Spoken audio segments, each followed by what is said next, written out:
Hello mga ka-vlog! So for today's video, samahan niyo ako ngayon manguha ng lukan.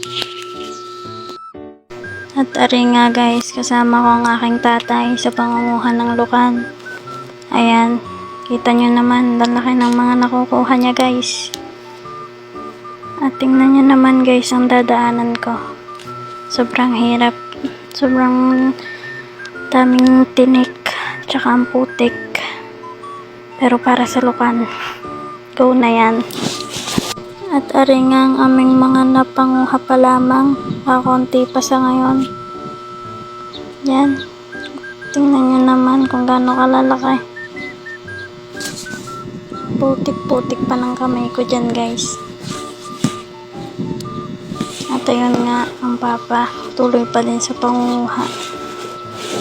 Ang una niya kasing ginagawa, nililinisan niya muna kasi maraming tinik nga para madali siyang makapanguha guys.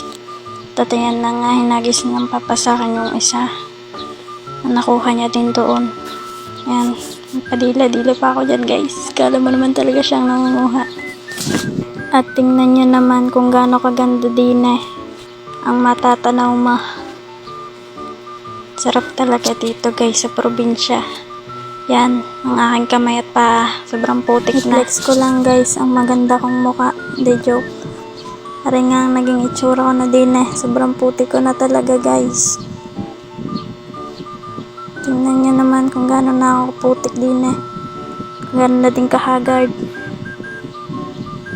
Ayan nga, ang papa nandoon pa din. At ari nga, tuloy pa din sa pangunguha. At hanggang may nakita na nga ulit ang papa din at ihahagis na sa akin. Naku po, nagsalo pa ng guys. Doon nagpatak sa tubig. At sabi nga ng papa sa akin hanapin ko daw, kaya dali-dali naman din akong lumakad na papalapit sa kanya. At aking nga kakapain kung saan yung nagpatak. Talaga guys, sobrang hirap talaga manguha ng lukan. Pero ang sarap sa pakiramdam pag nakakakuha ka. Sobrang putik ba naman. Ayan guys, hinahanap ko na nga kung nasan nang nagpatak yung lukan na yan. Pagkakalaki pa naman din daw, sabi ng papa. Pati ako'y nang hinayang. Siya, hahanapin ko muna guys. Balitaan ko kaya pag nakita ko na. At ari nga, after ng paghahanap kong sobrang tagal, nakita ko na din. Ari nga, dali-dali ko nang hininawan. Tingnan nyo naman kung gaano kalaki. Ayan, dalawa na sila. At may nakuha nga ulit ang papa doon. At ako'y babalik na ulit doon.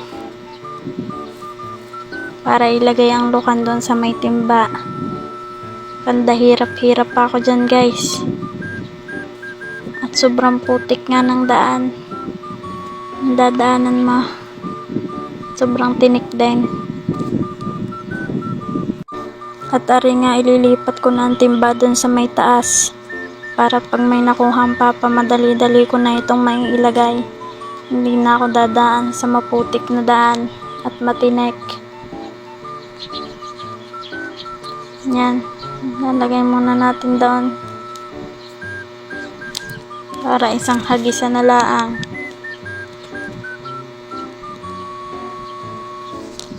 Siya, hanggang din na lang ang vlog ko. Salamat sa panonood. Bye-bye! Don't forget to like, share, and follow my account. Thank you.